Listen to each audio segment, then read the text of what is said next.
Latmanik. Tov, Boker Tov, Hashem Hashem Nasser Ben Nasser. On est aujourd'hui le Dalet du mois de Shvat et le 14 du mois de janvier.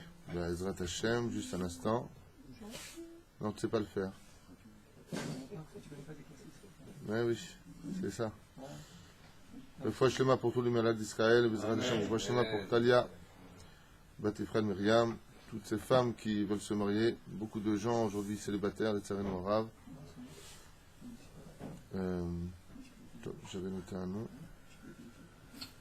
De quoi?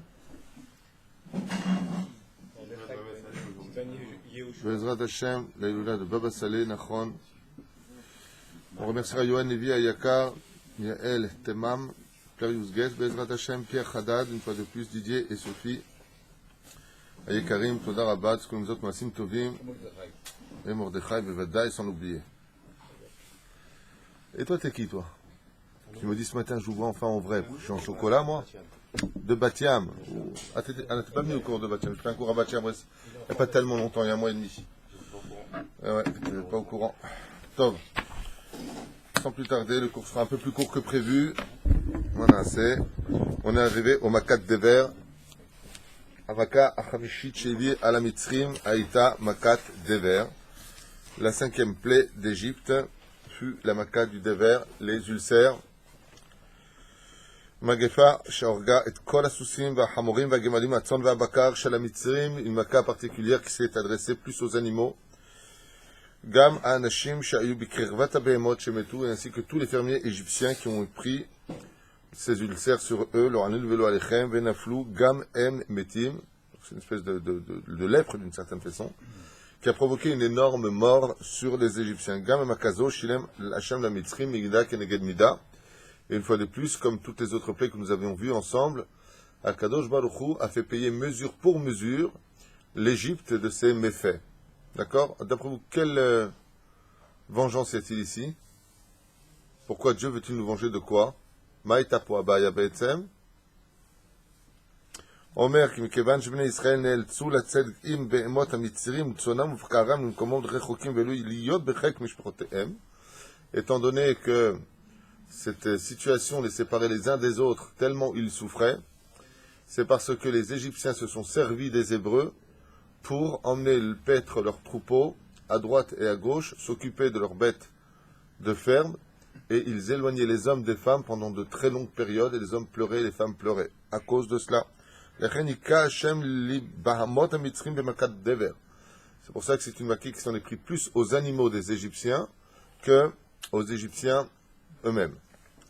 בעם ישראל לא פגע המכה אפילו בהמות שהיו שייכות גם ליהודי גם למצרי ולא נפגעו במכה כדי להראות למצרים שהקדוש ברוך הוא שומר על עמו ישראל ועל רכושם.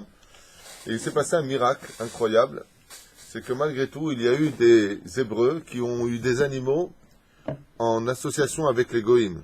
Ça veut dire que il y avait par exemple Réhouven, il était associé avec Mustapha sur une vache. Étant donné que qu'est-ce qu'il a fait donc en d'autres termes le Mitzri? Il a mélangé son animal avec les autres animaux.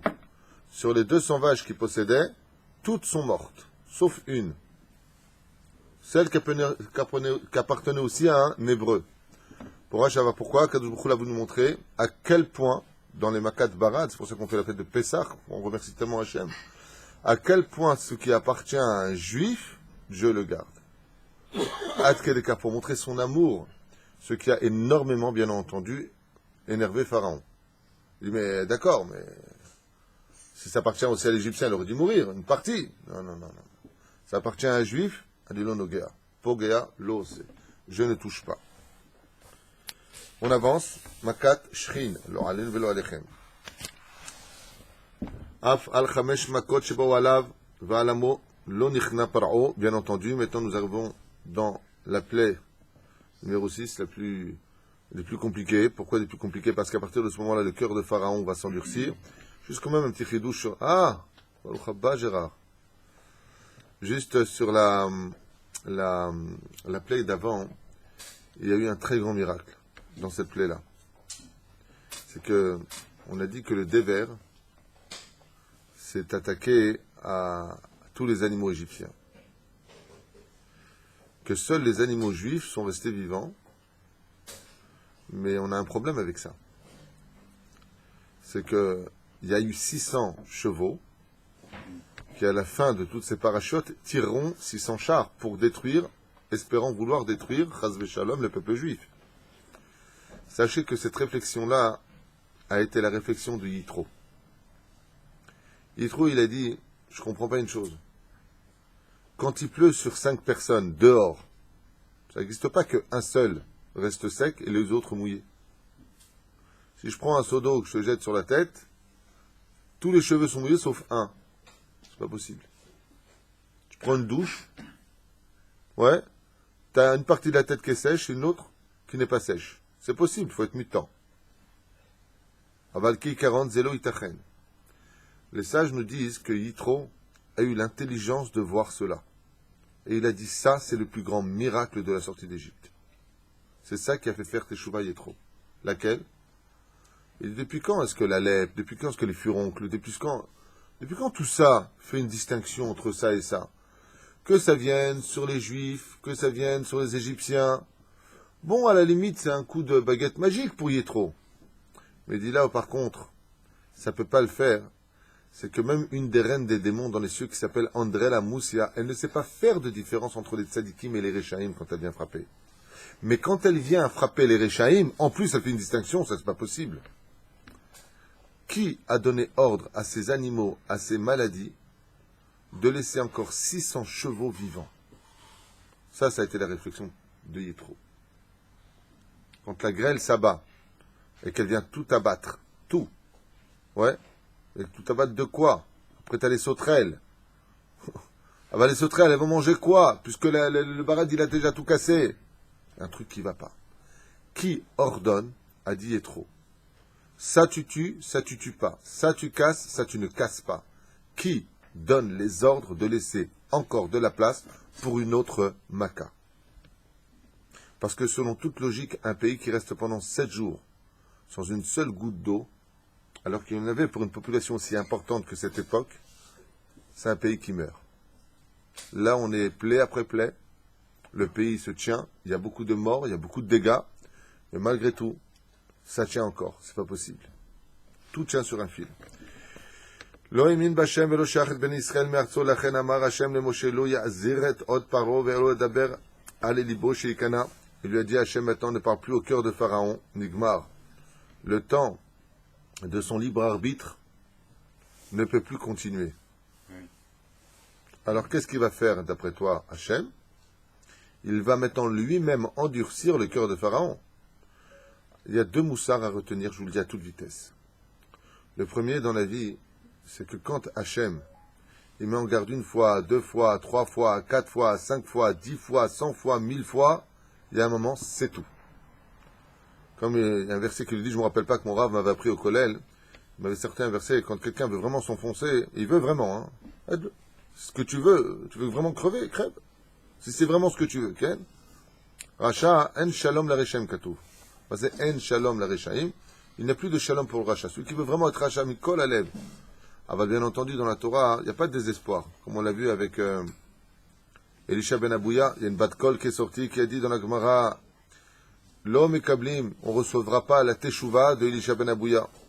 Qu'est-ce qu'il a? Puisque c'est comme ça, je m'enfonce encore plus. C'est non nachon. La teshuva ne te sera plus accordée des cieux, mais toi, tu as le droit de monter tout seul aux cieux. Péroucha Davar, que même si dans les cieux, on t'a fermé la porte de la teshuva, parce que tu as exagéré et outrepassé toute mesure, de l'autre côté, ça veut dire quoi? C'est-à-dire que la teshuva exige une aide des cieux pour qu'elle soit réussie. Dans le cas de Elisha ben Abouya, on voulait dire que maintenant, même si tu veux faire teshuva, eh ben, ce sera à toi de gravir l'échelle, mais tu n'auras pas d'aide. Donc, ta teshuva sera encore plus dure. Mais chas v'shalom de penser une seconde que la teshuva se ferme pour un homme qui a outrepassé toute mesure. C'est l'onachon. Tant que tu vis, c'est que tu peux réparer. Comme une fois, quelqu'un m'a dit, d'où est-ce que j'ai la preuve que Dieu, j'ai un séminaire aux États-Unis, il m'a dit, avec tout le mal que j'ai fait dans ma vie, comment je peux avoir la preuve que Dieu m'attend encore? Je lui ai dit, mais si tu n'attendrais plus, tu ne serais pas vivant. Tout simplement, tu as la fait rire, il a fait tchouva. Si tu vis, tant que la lumière brille, tu peux encore réparer, tant que ton âme est dans ton corps. C'est que Dieu l'attend de toi, que tu fasses tes chouva. L'opachot misé, si tu meurs, c'est libre. Hein? Et la première explication, c'est que, d'abord et avant tout, Hachem vient lui dire En teshuva la goïm. Les goïm qui, par contre, eux, comment dire, dépassent une certaine limite. Je dis bien dépassent une certaine limite, comme on a vu avec Yona, qui prévient la ville de Nineveh en disant si dans 40 jours, la limite que vous avez c'est 40 jours, mais si c'est décrété, Nigmar, c'est fini. Chez Neymar, En teshuva la goïm. Dans ce cas précis, il n'y a pas de teshuva pour les goïm, tant qu'ils n'ont pas dépassé une limite. S'ils font teshuva avant sur les 7 lois noachides qui les concernent, il n'y a pas de problème avec ça. Sinon, Nigmar, c'est pour. Comme vous avez pu le constater sur le domaine historique, que ce soit l'Égypte, l'Espagne, la Grèce, les Babyloniens, les Perses, toutes ces nations qui ont marqué l'histoire de par leur force et leur intellect, ont totalement disparu. C'est même devenu de la mythologie, mais en 2 mots. Mytho d'abord, après logie. C'est là. Pérouche à l'avar que ces nations n'ont pas pu aller au-delà de leurs limites. Le peuple d'Israël, même s'il a dépassé ces limites qu'on a vues dans le livre de Shoftim, où c'est vraiment un livre de catastrophe au niveau de la conduite du peuple juif, il a toujours cette notion de pouvoir revenir. Bien entendu, pour quelle raison? Il y a beaucoup de raisons à cela. Une d'entre elles, c'est que pour faire démarrer un cours qu'on avait fait Yom Khamishi au Matnas, nous avons expliqué que pour faire démarrer le chesed d'Hachem, il faut bien qu'on soit imparfait. Pourquoi Dieu serait-il chesed si on est parfait? Il t'a créé, tu l'as pas demandé, tu te conduis exactement comme il le demande. Alors chesed n'intervient pas. C'est quand justement une personne descend de son niveau, que le chesed d'Akadosh Baruch Hu peut enfin briller au maximum de son potentiel. Il ne faut pas profiter de ça. Aval de l'autre côté, il faut savoir que quand on a fait une faute, il faut se servir de ça dans ses prières pour retrouver le chemin de la vérité. Pérouche Adavar, que si maintenant une personne est tombée, il dit Ribono Shel Olam, alors quoi il sert le chesed si tu n'es pas capable de me pardonner dans ce que j'ai fait? C'est Pérouche Adavar. Je referme cette parenthèse. La deuxième chose qu'on apprend de là, c'est qu'en réalité, Pharaon a épuisé son libre arbitre. Comment il a épuisé? Jusqu'à la 5e plaie, il avait la force de résister de par lui-même à Dieu. À partir de la 5e plaie, les Chachamim nous disent que Pharaon n'avait plus du tout la force de résister contre Dieu. Les Mahad Avardomé, ça ressemble à une petite fourmi qui est sous la semelle d'un géant. Et la petite fourmi lui dit « Ouais, je vais te casser la tronche, tu vas voir. » Ouais. À un moment, qu'est-ce qu'il fait le géant? Il commence à baisser sa semelle sur sa tête. Quand il commence à sentir le poids culminant qui risque de l'écraser comme une petite feuille sous ses pieds, il dit « Bon, c'est bon, j'arrête. » Il dit « Non, t'arrêtes pourquoi?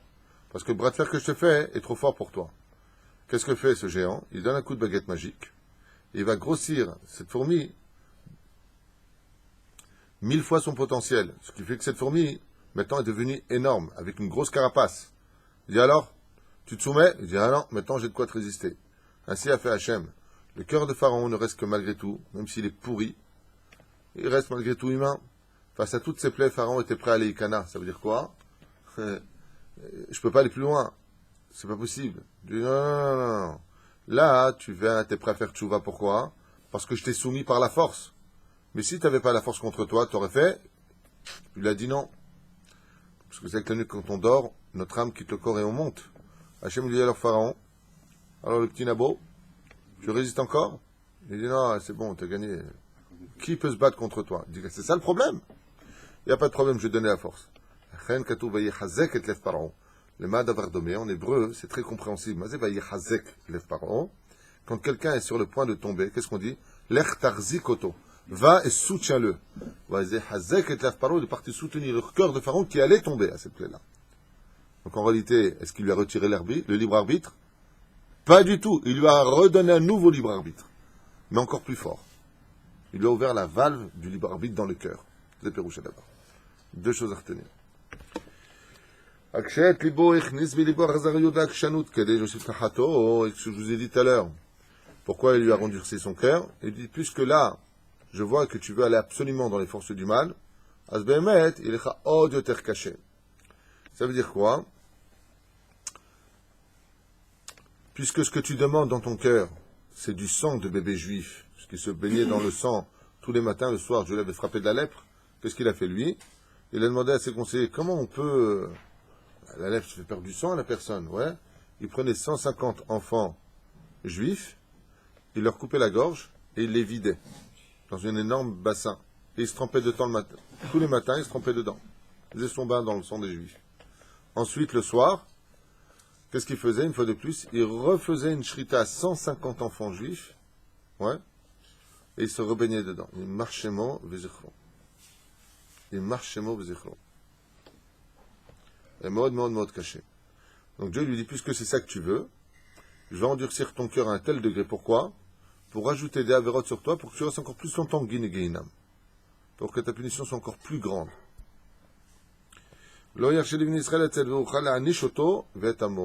Puisque ton peuple ne se rebelle pas, puisque ton peuple ne dit rien, dès qu'il s'agit de tuer du juif, tout le monde se tait, ainsi donc, tout ton peuple et toi seraient punis.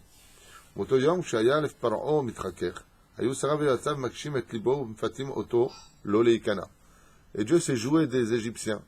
Car quand Pharaon décidait de laisser partir les Juifs, Dieu y mettait de la dureté dans le cœur des Avadav, qui disent « Ah, il ne faut pas laisser partir avec tout ce qu'on a subi maintenant, jusqu'à la fin !»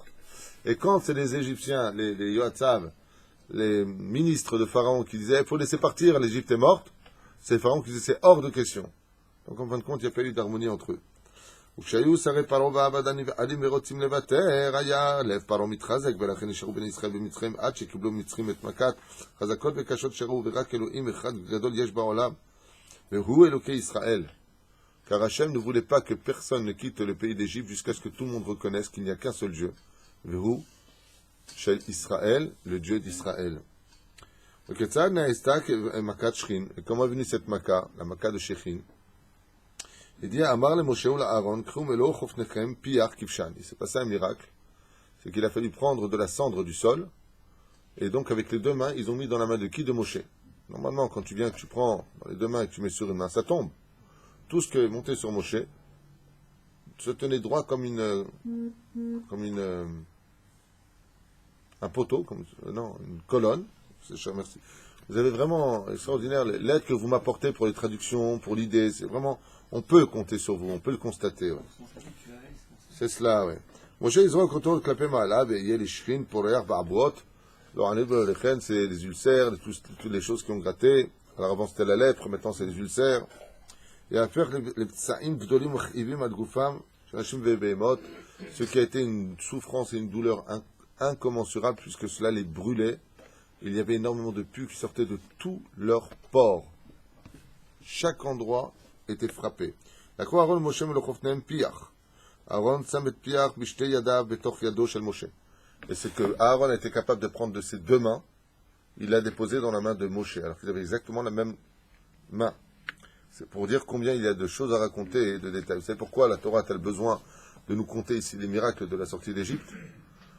Pour que les enfants d'Israël réavivent leur cœur en comprenant que quand on est capable de donner autant de détails, c'est que la chose a vraiment eu lieu. Quelqu'un qui ment. Ça s'est passé où exactement? Je sais pas, là-bas, quoi, là ou là-bas? Je sais pas, j'ai pas fait attention. Si tu as fait attention, si tu y étais, tu sais exactement où est-ce que ça s'est passé. La Torah vient nous donner ici beaucoup de détails, contrairement aux scientifiques et aux historiens qui veulent faire croire que les 10 plaies d'Égypte n'ont jamais existé, jusqu'au jour où ils ont trouvé, en Hollande, Baruch Hashem, ça se trouve là-bas au musée de Stockholm, à moins qu'ils vont le retirer, ils ont trouvé un papyrus sur lequel les 10 plaies des temps de l'époque, les 10 plaies sont inscrites par les Égyptiens. Il y a du sang partout, les grenouilles ont envahi l'Égypte, toutes les 10 plaies sont marquées jusqu'à la fin. Mais pourquoi Hachem il a fait en sorte que de tels événements, malgré tout, n'aient pas marqué même le monde historique? Pourquoi? Parce que si tout est prouvé, il n'y a plus besoin de Emouna. Moshe zarak et Apiach l'Hashem itpazer Apiach al penekol eretz mitzrayim ufaga ba'adam u'bahema shelo metu b'makat hadever. Et là, regardez une fois de plus, les animaux qui n'étaient pas morts dans la plaie du déver, la lèpre juste avant, sont morts maintenant dans la plaie du shrin. Avec combien? Avec combien? Il aurait dû mourir. Qu'est-ce qui restait de l'animal? C'est la question et la réflexion qu'a eu Aaron. Ben exerotav akashot shel paroi ita gzera al yehudim lichot et gufam shel mitzrim. Pourquoi maintenant tout ça? Maintenant, qu'est-ce qu'ils faisaient? Ils essayaient, comme l'urticaire, de se mettre dans de l'eau. Ils hurlaient, ils se traînaient par terre. Lama. Parce que les Égyptiens, tous les soirs, une fois que les Hébreux avaient porté des tonnes et des tonnes de sable sur leur dos, il leur disait, chien d'Hébreux, viens me laver le dos, viens me laver les pieds, viens me laver les mains. Les Hébreux ne pouvaient rejoindre leur demeure qu'après avoir lavé tous les Égyptiens. Après les avoir humiliés, levé leurs excréments et tout ce qui allait avec. Amaranahem Parokacha, vous avez fait, mes enfants, Altidagou. Vous aussi maintenant, vous saurez ce que cela est. Vous avez un problème tous les deux ou quoi? Ainsi donc, vous êtes servis des Hébreux pour vous laver le corps. Vous verrez ce que votre corps deviendra.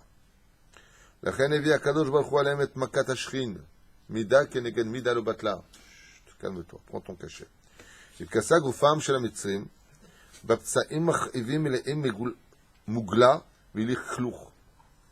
Non seulement du puits en sortait, non seulement ils avaient des ulcères partout, pas des ulcères comme ça, des mouglottes, des pustules, merci pour le mot, mais leur corps était devenu sale, pire que ceux des clochards. Sale, sale, sale, sale. C'est-à-dire que toute la saleté qui avait été enlevée dans la journée par les Hébreux est revenue sur eux en une seule fois. Et là, ils ne pouvaient rentrer ni dans l'eau chaude, ni dans l'eau froide, tellement cela les brûlait. Même dans l'eau chaude, dès qu'ils rentraient dedans, ils hurlaient encore plus, tellement ça les brûlait. Pharaon, il a dit, allez, les magiciens d'Égypte, faites pareil. Il dit, non, non, non, non. Nous, on arrête, on joue plus là. Et pourquoi il dit? Il dit parce que les magiciens eux-mêmes en étaient pleins. Et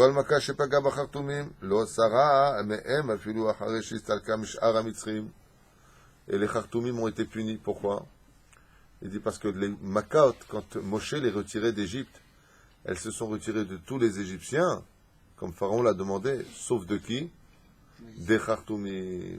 Eux, ils sont restés jusqu'à leur mort avec. Pour bien leur apprendre qu'on ne joue pas avec Dieu. Et ils sont morts dans cette maladie pour rester un bon symbole que tout le monde les regarde en disant maximum, nous on a nos magiciens égyptiens. Akadosh Baruch Hu les a frappés jusqu'à ce que mettent comme chef et le couginet. Et tout ça pourquoi? Parce que ces gens-là étaient des gens qui étaient réchaïm et remplis d'un orgueil démesuré. Et Dieu déteste les orgueilleux. Ben Beyoter Mitzrim, plus que toute l'Égypte elle-même. Le maca du barad. Barad, c'est la grêle. Lifnei makata barad, ba Moshe el Paro, vishlichot HaKadosh Baruch Hu amar rasha shekemotra. Comment est-ce que Moshe il appelait Pharaon? Il l'appelait pas Pharaon. Il l'appelait Racha. Rishaim. Comme ça. Rishaim. Hein? Ken? Paro, ça veut dire Pera, au niveau des lettres. On sait. אם אתה חושב שהקדוש ברוך הוא אינו יכול להרוג אותך במגפה כמו שהמיתה במכת הדבר או הבהמות, דע לך שכאילו משאיר אותך בחיים רק כדי שתראה את גבורתו. Regardez le moussard escale de ce midrash extraordinaire. Pharaon, quand il venait, comment il se tenait quand il voyait Moshe et Aaron? S'il voyait, moi je suis bien vivant. C'est pour ça qu'il l'a traité de rachat. Il lui a dit, t'as rien compris. Si Akadosh Baruch Hu te laisse en vie, c'est uniquement pour que tu vois l'humiliation de ton royaume se détruire sous tes pieds et comprendre combien tu n'es rien. Je vous dis la vérité.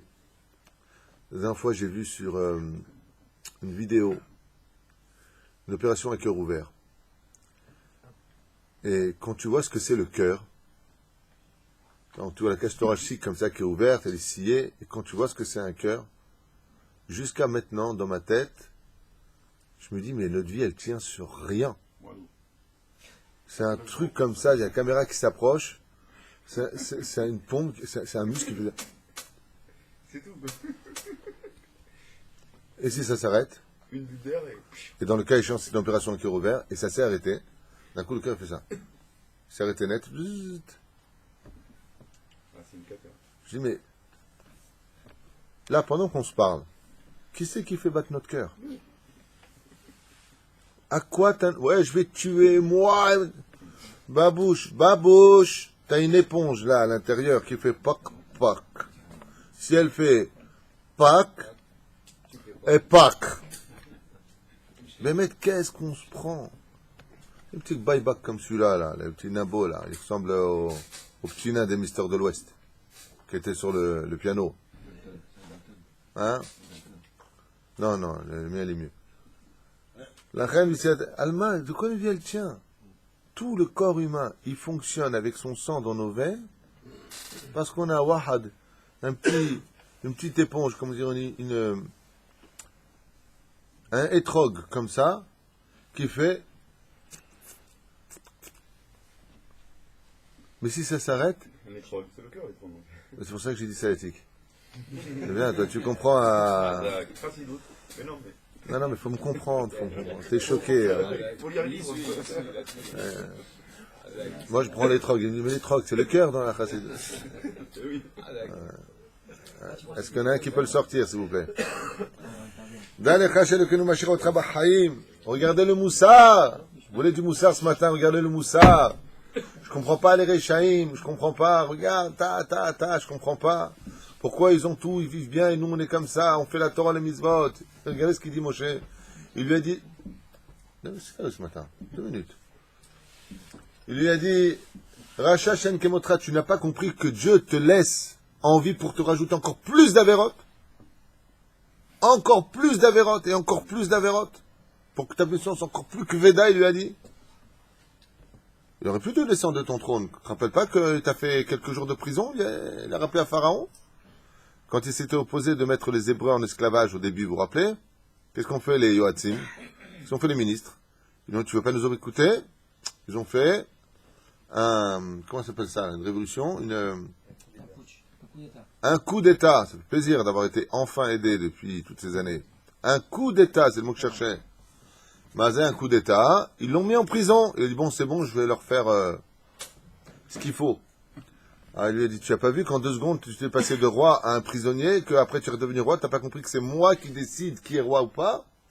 La reine, quand tu vois des gens qui sont négad à Torah, et que tu les vois monter, ils deviennent ministres, ils deviennent. Moshe lui dit, quand on pousse une personne de 1 mètre de haut, il se fait pas vraiment mal quand il tombe. Mais quand tu vois une personne monter très très haut jusqu'à 100 mètres de haut, toi tu dis, je comprends pas. Il lutte contre Dieu, il est anti-Torah, regarde combien il monte. Mais en réalité, c'est pour que sa chute soit mortelle. Parce que plus tu montes, plus la chute est mortelle. Le mieux, c'est de monter et pas descendre. Mashiach otra b'chaim rak kedei shetir'eh et gvurato. Hashem הביא Hashem עליך ועמך מכה חזקה. באה כת הברד שכל מי שימצא מחוץ לביתו, לא עלינו ולא עליכם, בשעת ירידת הברד ימות. Que tout celui qui ne se trouve pas maintenant dans sa maison meurt. Amar Amelech le Moshe beishtomemut, haim ose elokechem chesed la'anashim sherotze la'harog? Il a dit Pharaon à Moshe, dis-moi, ton Dieu, il sait faire du chesed, de la bonté avec ce qu'il a dit? Haim ose elokechem chesed la'anashim, avec les gens sherotze ou la'harog, avec les gens qui voudraient tuer? Est-ce que votre Dieu, quand il a décidé que quelqu'un meurt, il sait revenir sur sa décision? Il lui dit Ine amartali shemachar take makat barad. וכל מי שמצא מחוץ לביתו ומיד לאחר מכן מזהיר אותך אותי ואת עמי להסתתר בתוך הבתים כדי שלא ניפגע. Il le charrie. Il lui dit, je comprends pas ton Dieu quand il dit qui tue. Il fait du chesed. Ce que tu es en train de me dire, il va tuer tout celui qui est en dehors de sa maison. Mais s'il est à l'intérieur de sa maison, quoi, il le laisse en vie? C'est bizarre ton Dieu. Moi, si je déclare que vous mourrez tous, vous mourrez tous. Peu importe où tu te trouves. Quel rachat alors? Et il lui a répondu absolument. L'Éternel, notre Dieu, même vis-à-vis des non-juifs, il est rempli de miséricorde. Parce que Dieu ne veut pas de la mort des Rechaïm. Au contraire, Hachem veut que l'homme baisse la tête et revienne de son cœur. Tamid adam Akadosh Baruch Hu, il sait combien la punition, elle fait mal. Il ne veut pas que l'homme y souffre. La reine, il attend que vous fassiez teshuva.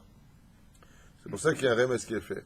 Celui qui sera dans sa maison, celui qui fait une rétrospection de sa vie, rentre dans sa propre maison, alors lui, peut-être qu'il se réveillera, il fera teshuva.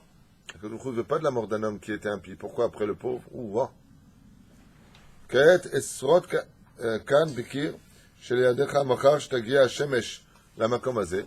Et qu'est-ce qu'il a fait Moshe? il a pris un clou et il lui a fait une grande srita. Srita, bon, une rayure dans le mur, et il lui a dit, quand tu verras demain matin les rayons du soleil arriver à cette limite, tu verras descendre du ciel le barad. Imagine ça, c'est une initiative de Moshe, hein, faut le savoir. Imagine Dieu n'est pas d'accord. Non, ça dit Gozer Hashem Ekayem.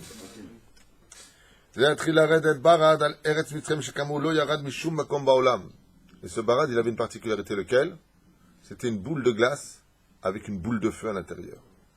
La nature a fait la paix dans son antinature pour Akadosh Baruch Hu. De là, on apprend que même quand un couple n'est pas du tout fait l'un pour l'autre, s'ils restent ensemble, s'ils se sont mariés en l'honneur d'Hachem, comme la glace et le feu, qui ne sont pas faits pour cohabiter ensemble, quand on se bat pour Hachem, même l'impossible devient possible. Makata barad na'esta al yedei Moshe Hashem. Hashem amar lo להרים את ידו כלפי השמיים, כשעשה כך נשמעו קולות וברקים ונראו ברקים נוצצים בשמיים, והתחיל לרדת ברד כבד על כל ארץ מצרים, qui sont descendus en 3 shlavim. Il y a 3 étapes dans l'espace avec lesquelles se sont abattues cette grêle spéciale faite de feu. La première lignée, donc la première étape qui est descendue vers le ciel, s'est abattue en Égypte. La deuxième s'est abattue à l'époque de Yoshua. Et la troisième est toujours dans l'espace. Et elle attend de descendre. C'est pour la guerre de Gog ou Magog, disent les sages. Kadosh Baruch Hu, il attend que les Goïms montent en Israël, vers Alumushim. Et il a prévu pour eux une belle embuscade. Comme ça dit le Midrash. À la fin des temps, quand ils viendront pour détruire Israël, à Kadosh Baruch Hu enverra la Makat Barad, qui était le 3e shlav. Hein? Qu'est-ce qu'il veut, lui? Qu'est-ce qu'il a? Vous savez, ce matin. Il y a 2 programmes, quoi. Ah, il y a plusieurs. Il n'y a pas que ça. Tu veux la suite? Non, Le Rocher, on dit toutes les Makot, c'est une semaine. Là, ça a duré 3 jours. Où ils sont les autres jours? Ils sont pour la fin des temps. Le Rocher reviendra à la fin des temps. On est déjà un peu dedans. Makat Barad Hashem Mitzrim la Kenegimdan, Sulu et Bnei Israël à Harosh Velizro et Tsalén. Attends, quel a été donc les dégâts si, ouais, tout de suite, effectivement, si on comprend et on sait que maintenant il y a eu tout cela pour casser la nature, alors la question est, quel rapport? Étant donné que les Égyptiens ont utilisé les Hébreux le jour et la nuit pour labourer leurs champs, cultiver leurs terres, Akadosh Baruch Hu a envoyé le barad pour détruire tout cela. C'est pour ça que le Makat Barad en réalité ne s'adressait pas aux hommes, mais à la nature égyptienne. Tout a été détruit. On s'arrête là pour l'instant, même s'il y a encore beaucoup de choses à dire, mais j'ai rendez-vous sur ce Yom Tov et Sameach.